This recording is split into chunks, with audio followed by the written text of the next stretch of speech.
Greetings and salutations. Welcome to the Militant Negro Network. I am Mr. Militant Negro. Betsy DeVos was just confirmed Tuesday, which is today, as Secretary of Education, and the crowd goes insane. I don't know what they're going insane about. Everybody expected her to pass confirmation. I don't see what the big whoop-de-doo is about that. But what makes this a historic event is that Mike Pence, as Vice President, cast the deciding vote in a tie. His vote was the tiebreaker, and according to the historians of American history, that is a first. This comes from ABC 7 News out of Chicago, of all places.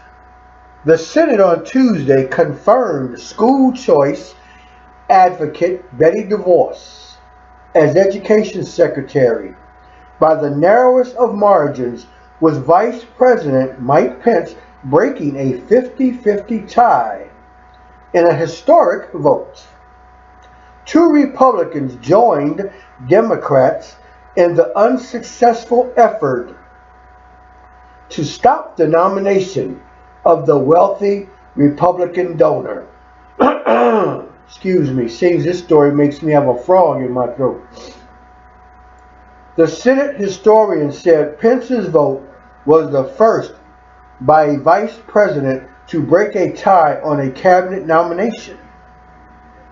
Democrats, liberals, progressives, people on the left, cited her lack of public school experience and financial interest in organizations pushing charter schools as reasons for them not wanting her confirmed. Ms. DeVos has said she would divest herself from those organizations. Republicans Susan Collins of Maine and Lisa Murkowski of Alaska fear that Ms. DeVos' focus on charter schools will undermine remote public schools in their states. Despite the win for DeVos, she emerges bruised from the highly divisive nomination process. She has faced criticism, even ridicule, for her stumbles and confusion during her confirmation hearing, and scathing criticism from teachers' unions and civil rights activists over her support of charter schools and her conservative religious beliefs. But President Donald Trump remained uncompromising and accused Democrats for seeking to torpedo education progress. In a tweet before the vote, the Donald wrote, "Betsy DeVos is a reformer, and she is going to be a great education secretary for our kids." After an all-night speaking marathon by Democrats, Senator Patty Murray of Washington State and top Democrats on the Health, Education, Labor, and Pensions Committee urged her Republican colleagues to vote against DeVos, calling her unqualified and saying that she will be a poor advocate for low-income families and students with disabilities who rely on public education. Said Ms. Murray, "We are just within one vote of sending this nomination back and asking the president to send us a nominee that can be supported by members of both sides of the aisle, that can set vision, that can fight for public schools, that can be that champion." Senate Majority Leader Mitch McConnell said DeVos will seek to empower states, not federal bureaucrats, to make important education decisions. "I know that she is committed to improving our education system so that every child, I repeat, every child, has a brighter future," said Mr. Senate Majority Leader Mitch McConnell.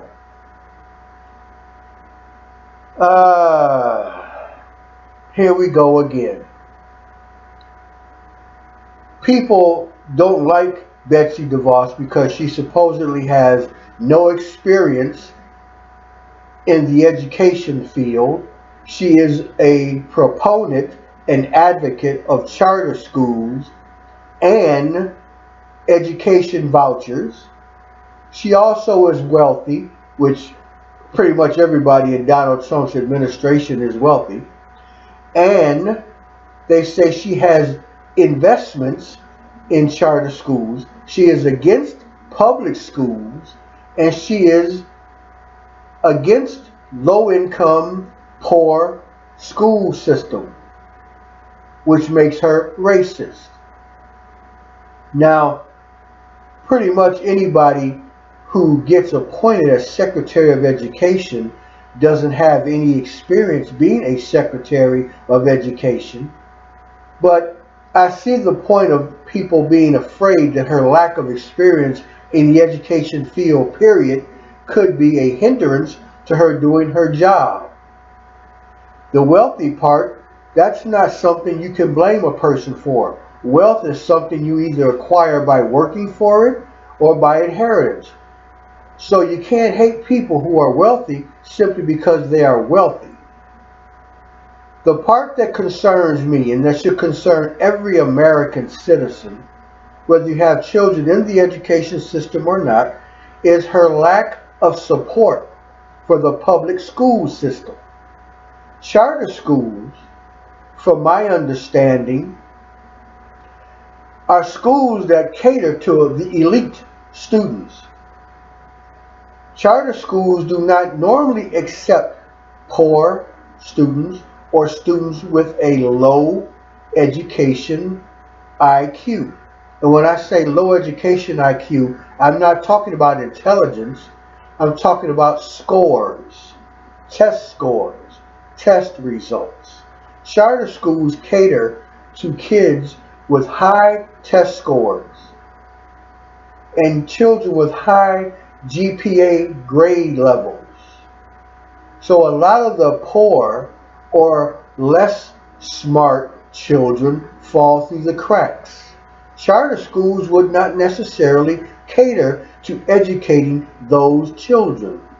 And let's face it, in the education system, every child should be educated. I think in the same manner that you educate those smart children. But that's just my personal belief. I don't think there should be discrimination against students, children, because some are slower to grasp the concept of a lesson plan than other children. So charter schools is not a good thing, and you can never be against public schools because lots of people in America can't afford private education. Public schools offer education to everyone. That is another concern. Betsy DeVos's inexperience is not a concern for me. Her wealth is not a concern for me. What concerns me about Betsy DeVos is that she pushes school vouchers, she pushes charter schools, she is against public education.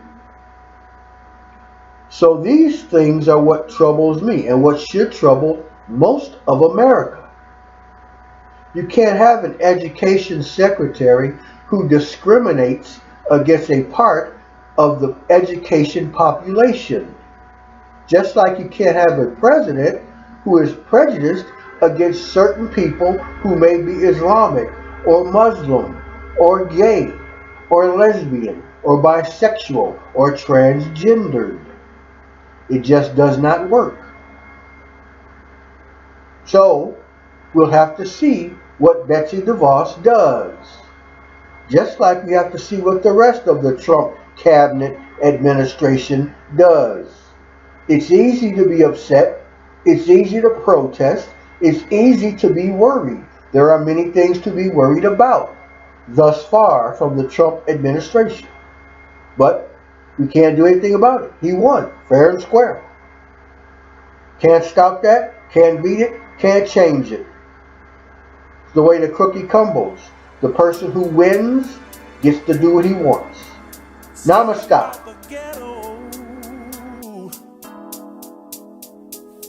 Funky, get out. Trying to survive, trying to stay alive.